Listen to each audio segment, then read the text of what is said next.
अस्सलाम वालेकुम। आज हम केमिस्ट्री पार्ट 2 के चैप्टर 2 एस ब्लॉक एलिमेंट को डिस्कस कर रहे हैं। यहाँ पे हम trend in properties of compound को, सबसे पहले हमारे पास ऑक्साइड है, तो मैंने ग्रुप 1 और ग्रुप 2 के एलिमेंट्स के ऑक्साइड बना लिए हैं। हम बात करते हैं इनकी सॉल्युबिलिटी की, तो ये दोनों वाटर में सॉल्युबल होते हैं, पर जो ग्रुप 2 है ना वो लेस सॉल्युबल होता है as compared to alkali metals. अब इनकी हम बेसिसिटी की बात करते हैं ग्रुप और पीरियड के हवाले से। तो ये जो दोनों एलिमेंट के कंपाउंड है ना, इनकी जो बेसिसिटी है वो ग्रुप में इंक्रीज़ करती है जैसे जैसे ये नीचे जाते हैं, और पीरियड की बात करें तो इनकी बेसिसिटी दोनों की डिक्रीज़ करती है। यहाँ पे मैंने लिथियम ऑक्साइड का रिएक्शन करवाया है, दूसरी तरफ मैंने मैग्नीशियम ऑक्साइड का रिएक्शन कराया है, तो इन दोनों ने हमें हाइड्रोक्सिल ग्रुप दिए हैं, लिथियम हाइड्रोक्साइड और ये मैग्नीशियम हाइड्रोक्साइड। अब यहाँ पे इनके इंपॉर्टेंट नोट है। सबसे पहले देख लेते हैं ग्रुप 1 है यानी कि अल्कली मेटल्स का। तो ये जो है ना पोटाशियम ऑक्साइड, इसको हम ब्रीथिंग प्रोसेस में यूज़ करते हैं, इसको स्पेस ट्रैवलर्स और माउंटेनर यूज़ करते हैं, क्योंकि इसमें एबिलिटी होती है कि ये कार्बन डाइऑक्साइड को अब्जॉर्ब करता है और ऑक्सीजन को रिलीज़ करता है। तो दूसरी जानिब है बेरिलियम ऑक्साइड, ये एम्फोटेरिक होता है। अब जो एम्फोटेरिक होती है वो कोई ऐसी चीज़ होती है जो एसिड और बेस दोनों के तौर पर एक्ट करती है। यहाँ पे मैंने इसका एसिड और बेस के साथ रिएक्शन करवाया हुआ है। यहाँ पे हमने H2SO4 लिया, दूसरी तरफ मैंने NaOH लिया। नेचर ऑफ रिएक्शन, जो रिएक्शन है इनका, जब हम ऑक्साइड को वाटर के साथ रिएक्ट करवाते हैं तो हमें as a product hydroxyl group मिलता है। तो इस वजह से ये एक एसिड बेस रिएक्शन है, ये ऑक्सीडेशन रिडक्शन रिएक्शन नहीं है, क्योंकि पीछे जितने भी मैंने रिएक्शन करवाए हैं उनमें OH ग्रुप रिलीज़ हुआ है। अब नेक्स्ट कंपाउंड है हाइड्रो ऑक्साइड, ग्रुप 1A और ग्रुप 2A है। तो इसके lithium oxide, lithium hydro oxide, और दूसरी जानब बन रहा है बेरिलियम हाइड्रो ऑक्साइड। सबसे पहले इनकी सॉल्युबिलिटी को देख लेते हैं। ये वाटर में सॉल्युबल होता है, पर जो लिथियम हाइड्रोक्साइड है ना वो स्लाइटली सॉल्युबल होता है, और इनकी जो सॉल्युबिलिटी है वो डाउन द ग्रुप इंक्रीज़ करेगी। दूसरी जानब जो है बेरिलियम हाइड्रोक्साइड, ये इनसॉल्युबल होता है। मैग्नीशियम और कैल्शियम के हाइड्रो ऑक्साइड स्लाइटली सॉल्युबल होते हैं, और बेरियम हाइड्रो ऑक्साइड है वो कम्प्लीटली सॉल्युबल होता है। और इनकी भी सेम है कि ये, जैसा कि हमने यहाँ पे देख ही लिया है कि ये सॉल्युबल होते हैं और डाउन द ग्रुप इनकी सॉल्युबिलिटी इंक्रीज़ करती है। तो अफेक्ट ऑफ हीट देखते हैं। जब हम इनको हीट करते हैं तो इस ग्रुप के सारे एलिमेंट स्टेबल रहते हैं, मास सवाए लिथियम हाइड्रो ऑक्साइड के, ये अपनी स्टेबिलिटी को मेंटेन नहीं रख पाता।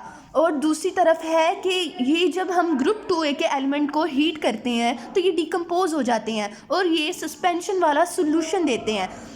जब suspension of calcium hydroxide in water is called milk of lime, and milk of lime is use to test calcium. और दूसरी जानब है हमारे पास सस्पेंशन ऑफ मैग्नीशियम हाइड्रोक्साइड, ये जो वाटर में इसका सस्पेंशन सोल्यूशन है वो मिल्क ऑफ मैग्नीशिया कहलाता है, और इसको हम मैदे की एसिडिटी को, इसके ट्रीटमेंट के लिए हम इसको यूज़ करते हैं मिल्क ऑफ मैग्नीशिया को। तो हमारा हाइड्रोक्साइड भी कंप्लीट हो गया। बात करते हैं कार्बोनेट्स की। अब यहाँ पे 1A और 2A के हाइड्रो ऑक्साइड को हमने डिस्कस कर लिया है, ऑक्साइड को भी डिस्कस कर लिया है। बात करते हैं कार्बोनेट की। लिथियम कार्बोनेट बना है, दूसरी जानिब बेरिलियम कार्बोनेट बना है। हम इनकी वो सॉल्युबिलिटी को देखते हैं कि ये सॉल्युबल है, और डाउन द ग्रुप इनकी सॉल्युबिलिटी डिक्रीज़ करती है, और सिवाय इनमें लिथियम कार्बोनेट जो है ना ये सॉल्युबल नहीं है, और जो यहाँ पे है ये सारे सॉल्युबल हैं और इनकी सॉल्युबिलिटी डिक्रीज़ करती है। तो दूसरा हम देख लेते हैं heat of effect of heat है।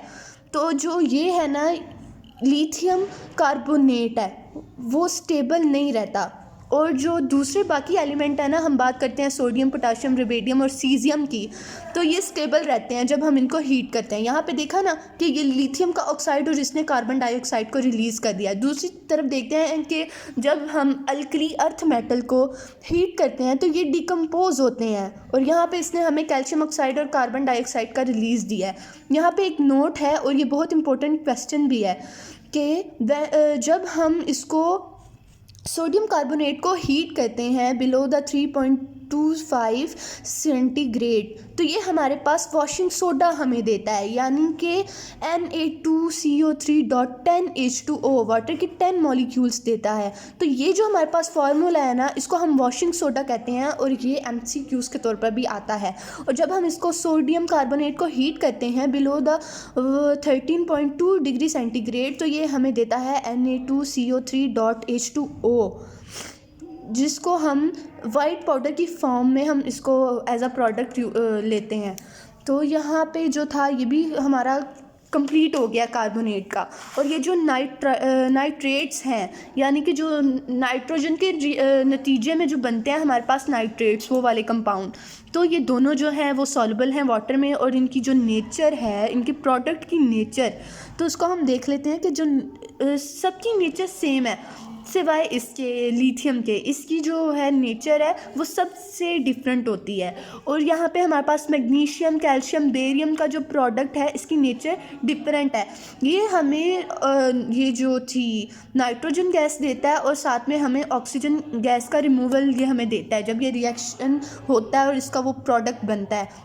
नेक्स्ट वाला हमारे पास आ गया है सल्फेट। ये दोनों जो है सॉल्युबल हैं वाटर में, और इन दोनों की जो सॉल्युबिलिटी है सल्फेट के कंपाउंड की डाउन द ग्रुप डिक्रीज़ करती है। तो हम इसकी नेचर ऑफ प्रोडक्ट देख लेते हैं। और ये एक शॉर्ट क्वेश्चन के तौर पर भी आता है कि why Na2CO3 is basic in nature. Because कि जो इसका एक्वस सोल्यूशन होता है ना, जब ये वाटर में डिज़ोल्व होता है तो ये हमें स्ट्रॉन्ग बेस देता है और वीक एसिड देता है। स्ट्रॉन्ग बेस इसने हमें क्या दी, NaOH, और हमें वीक एसिड जो मिला वो है H2CO3। ये इसलिए बनता है क्योंकि ये हमें स्ट्रॉन्ग बेस देता है और वीकर एसिड देता है। तो जो इसका स्ट्रॉन्ग बेस है ना, ये इसकी जो प्रॉपर्टी है ये डोमिनेंट है एज़ कम्पेयर टू एसिड। तो इस वजह से ये बेसिक होता है नेचर में। और यहाँ पे मैंने इसका रिएक्शन करवा दिया है जो कि साफ साफ बता रहा है कि ये हमारे पास बेस बना है स्ट्रॉन्ग बेस, और ये वीकर एसिड बना है। दूसरी तरफ हम आ जाते हैं, इसकी सॉल्युबिलिटी को हमने कर लिया था और आगे हम इसके कंपाउंड यानी कि बेरिलियम सल्फेट और फर्दर इन सब को देखते हैं। ये सॉल्युबल होता है बेरिलियम सल्फेट, और मैग्नीशियम और कैल्शियम सल्फेट स्लाइटली सॉल्युबल होते हैं, और बेरियम सल्फेट इनसॉल्युबल होता है, यानी कि ये सॉल्यूशन बनाता ही नहीं, देता ही नहीं। तो यहाँ पे मैंने जब कैल्शियम सल्फेट को के 2 मॉलिक्यूल लिए और वाटर के भी 2 मॉलिक्यूल लेकर इसको हीटेड किया, तो इसने मुझे दिया एज अ प्रोडक्ट CaSO4 और ट्वाइस और .H2O प्लस 3H2O।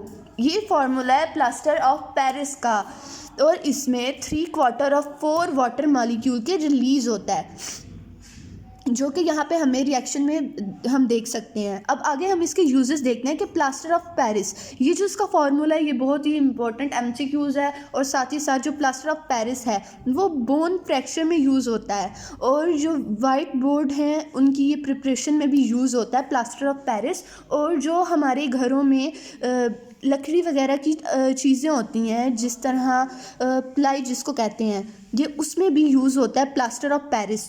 तो जी हमने trend in properties of compound को डिस्कस कर लिया है, और आई होप कि आपको समझ आ गई होगी। मिलते हैं नेक्स्ट लेक्चर में।